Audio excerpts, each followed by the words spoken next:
Betty, it's been so long, hasn't it? I have some huge news to share with you, but is now a good time to talk? No, it is never a good time to talk with you, Angela. You know, I still get angry even just having to be reminded that you exist, so if you don't mind, I'd really rather not have this conversation at all.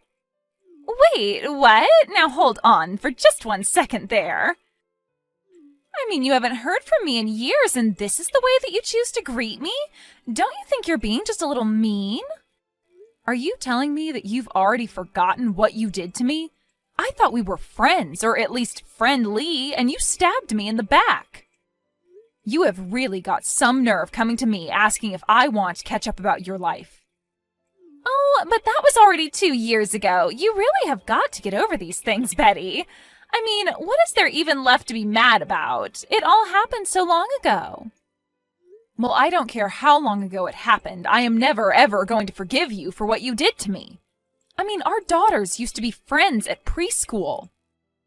I thought that we got along too. You were always someone I felt like I could trust. But then you had to go and steal my husband away from me. Surely you can't still be hung up over all that, right? I mean, I know I probably shouldn't have done what I did, but it's not like you can really blame me for going after something that I wanted, right? That isn't true, though. You were always trying to go after my husband, and you know it. You were probably just pretending to be friends with me, too. Also, you could get to Dave. In fact, you even said as much to me before, don't you remember? Right, but what I'm saying is that Dave was a serious catch. If you don't think there were going to be women out there interested in making him theirs, then that's on you. Besides, I was a single mother. You have no idea just how tough I had it. And then when I met Dave and found out this handsome man also had a good-paying job, well, what was a woman to do? So yeah, I was trying to steal him away from you for a while, but it worked, didn't it? I knew talking to you like this was a bad idea. Just reading these messages is already making my blood boil. But anyways, Dave is your husband now, and I don't see why I should have to know anything about your lives. So if you'll excuse me, I really must be going now.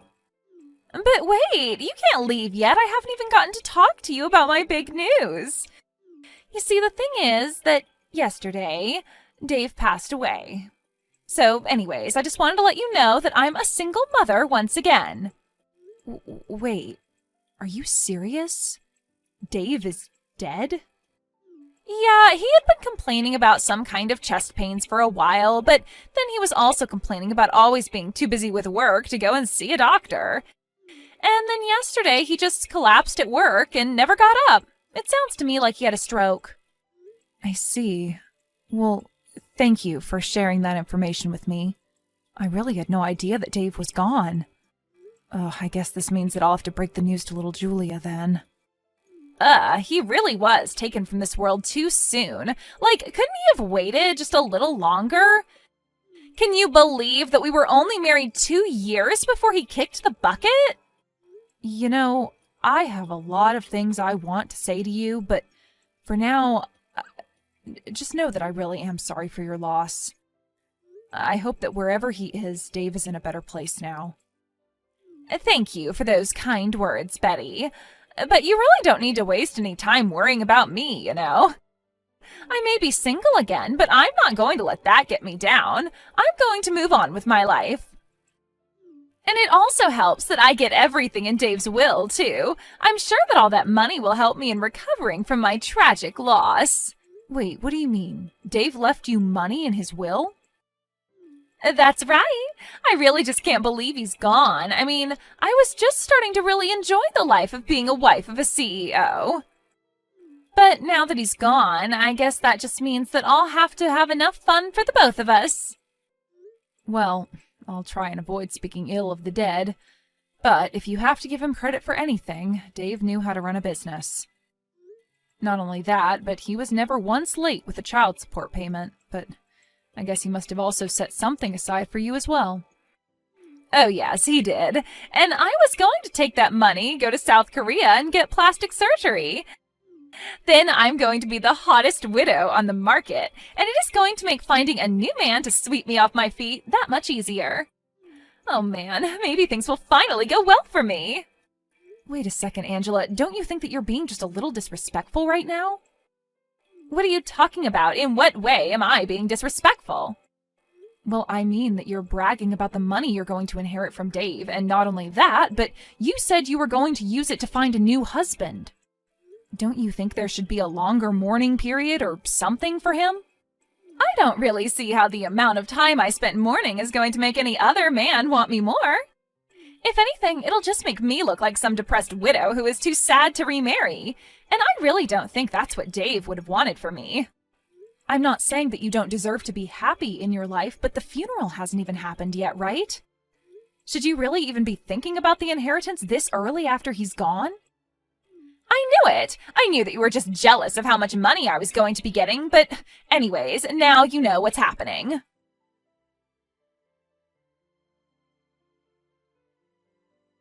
Hello, is this Betty? We met once before, but I'm not sure if you remember me. I'm Thomas, Angela's son. Oh, Thomas, of course I remember you. You were just a bit older than Julia in elementary school, weren't you?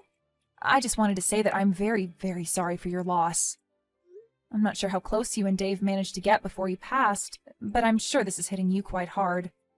I didn't think of Dave as my dad at all. In fact, to me, he was always just Julia's dad that my mom managed to steal from your family. But I could never live with the feeling of stealing Julia's dad. Thomas, I had no idea that you felt this way about the whole situation. Well, I actually am messaging you today because I have a few things that I want to talk to you about. For example, do you know how to have a funeral? I've tried looking up things online, but I feel like it just made me more confused than anything else. Wait, what? Why on earth are you looking up something like that? Well, my mom said that she didn't have time to deal with Dave's funeral, so she told me to handle it all. So I guess that means that I'm in charge of organizing it and stuff. You have got to be kidding me. Did your mom really say that? Yeah, I mean, my mom is back to being a single mother. We don't really talk to any of our relatives. Especially not after she had her affair with Dave. That was the last straw for a lot of people. But anyways, that's bad for me because it means that I don't have anyone to ask. But wait a minute. Where is your mom right now, Thomas? I mean, why in the world would she leave arranging the entire funeral up to you? Well, my mom is actually out of the country on vacation right now. She told me that she just found out that the check for Dave's money just cleared and that she was off to spend it. She's away on a vacation right now? So not only is she not going to be at Dave's funeral, but the reason she won't is because she's traveling? Betty, I just want you to know how sorry I am that you've had to deal with my mom's antics. I really am always trying to stop her from acting this way, but anytime I say anything to her, it's like talking to a brick wall. She doesn't listen to anything I have to say. And this morning when I woke up, she was gone. Thomas, please, you do not have to apologize to me for what your mom does. In fact, I'm glad that you reached out to talk to me about all of this. I'm very proud of how maturely you've been acting about all this. As for the funeral, that isn't something a child should have to plan. You can leave it all to me. You mean it? You really want to help plan your ex-husband's funeral? Even after he left you and Julia for my mom? I don't know what to say. All this time I thought that I should have had to plan the funeral as a kind of punishment. You don't deserve to be punished for anything, Thomas. You haven't done anything wrong. You're a very sweet and kind boy, but this is something the grown-ups should have to deal with. But what I want to know is, if your mom is away on her trip, are you okay? Do you have enough food in the house for yourself? Kind of. I've been eating a lot of frozen meals that I'm getting from the store, but I'm pretty used to it after all this time. All this time? What do you mean by that, Thomas? Well, I just mean that my mom never cooks for me to begin with, so ever since I was little, I've always been eating prepared stuff from the store. But when my mom married Dave, she told him to give me more money to buy food, so I was actually given a budget of about $20 a meal. And Dave really had no problem with you never eating a home-cooked meal at all? I don't know whether or not he minded, but he was always too busy with work to do anything. I mean, we would eat out together at restaurants from time to time, but that was it, really. So neither Dave nor your mom ever cooked a meal for you themselves? I don't get it. Don't they understand how important this time of your life is for growth? Thomas, I want you to come over to my house right away. You are welcome to stay here until all the funeral business is done with. Wait, what? You can't really be serious about that, right? Of course I'm serious. Besides, Julia is always talking about wanting to see you. She hasn't seen you since Angela and Dave got married and you transferred schools. I think it's been at least 10 years since you last saw each other. But there's no way that I could ever face your daughter in person. I mean, my mom was the person who stole her father away from her mother. I'm the son of the woman who completely ruined her family. But you didn't do anything, and you can't blame yourself for this. This is all on your mom, and you shouldn't feel any responsibility for it at all. Now please, come over here and enjoy some real food. Honestly, someone your age shouldn't be having to deal with all of this. It's just tragic. Betty, thank you so much. Of course, but I just wonder if you haven't already forgotten where I live. Anyways, I'll think of something special to cook for dinner tonight, so you hurry on over here.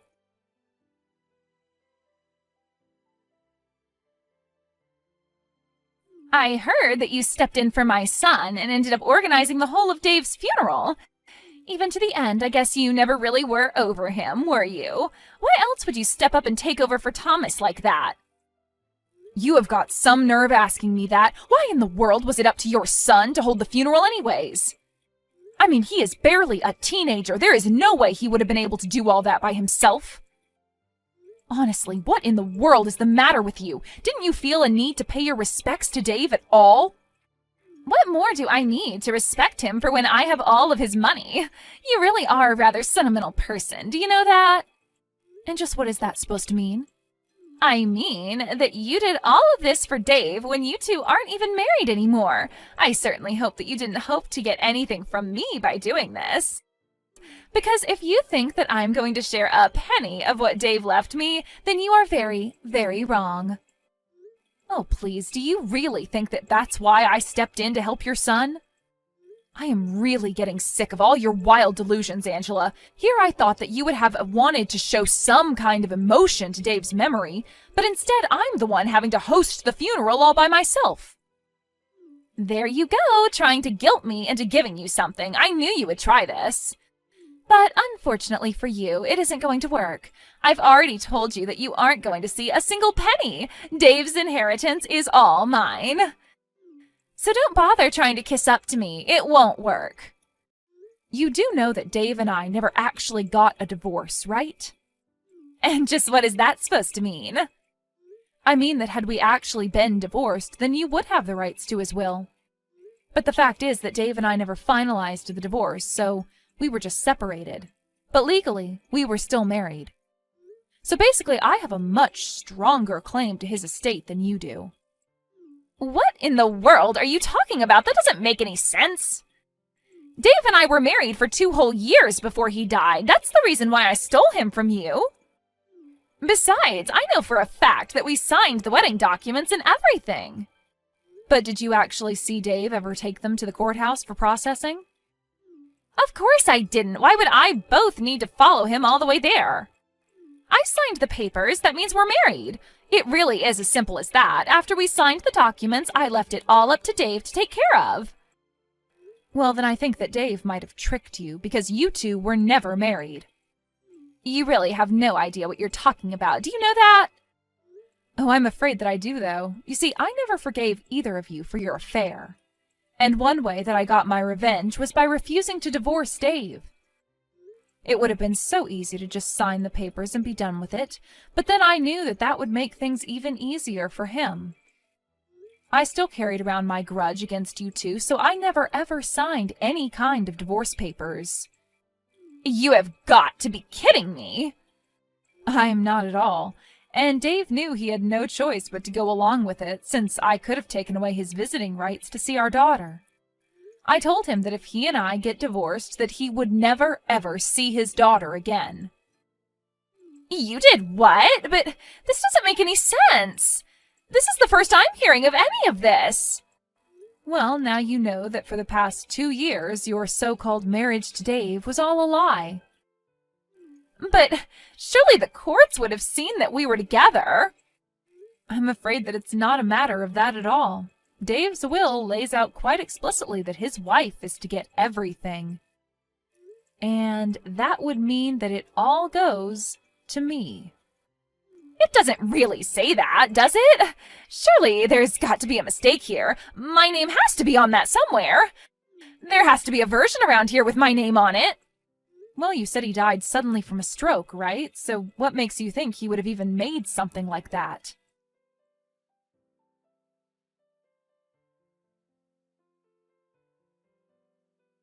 I found Dave's will, and just as I thought, I am going to get a huge amount of money. You mean you found a new version of the will? That's right. He said that even though we weren't married, he wanted to leave me everything as a way of apologizing for lying to me. I see. Well, if the document is really real, then you have to go and get it notarized. That way it can be used legally. Otherwise, it would just look like you were trying to pass off a fake document as the real one. And that is a very serious crime. Wait, hold on. Is that really true? You mean I can't just show them this document that I found this morning? But then you have to at least give me something. Ah, so you mean you did forge that document? Please, I have a child. I need Dave's money to take care of him. Oh, don't worry about me, Mom. Betty already said that she was going to pay for my college. I'm glad that you got back home from your trip there. Betty was so worried about me when she heard that you were gone. She took me in for a few days. Wait a second. Is this Thomas? What are you talking about? You're with Betty right now, and what do you mean she's going to pay for your schooling? I mean that she is going to be more of a mother to me than you ever were. She already has been in just a short time that I've been here. We've been talking, and she told me that if I managed to get into a college, that she would pay for all 4 years of my tuition. But that isn't fair. What do I get there? I don't care what you get, Mom. I was talking with Julia, and she was so excited that we're going to go to college together. Thomas, you can't trust someone like Betty. She's going to charge you interest. She's going to try and trap you with debt. No. She said she was going to do all this for free. Betty told me I won't owe her a penny, ever. And so, I really don't need or want you in my life anymore, Mom. I think I'm old enough to take care of myself. And after all, I've been doing it already for years now. How dare you talk to your mother that way? What is the matter with you? Is that really the last thing you wanted to say to me as my mom? No, wait, don't go. I'm sorry. Please, you have to talk to Betty and convince her to share some of that money with me. I need it. I see. Well, if that's all you need me for, I think I'm going to be going now. Have a nice life, Mom. Don't reach out to talk to me ever again. Wait, no, Thomas, come back. Please, you can't just leave me like this. I'm your mother. Can't you see that I really need help right now? Please, you have to come back. Thomas!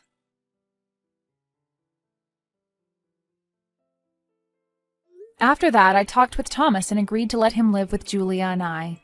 He really is a brilliant kid, and he excelled in all of his classes. By the time he finished school, he was valedictorian and even gave a speech to all of his classmates. Julia and I support him through the college application process.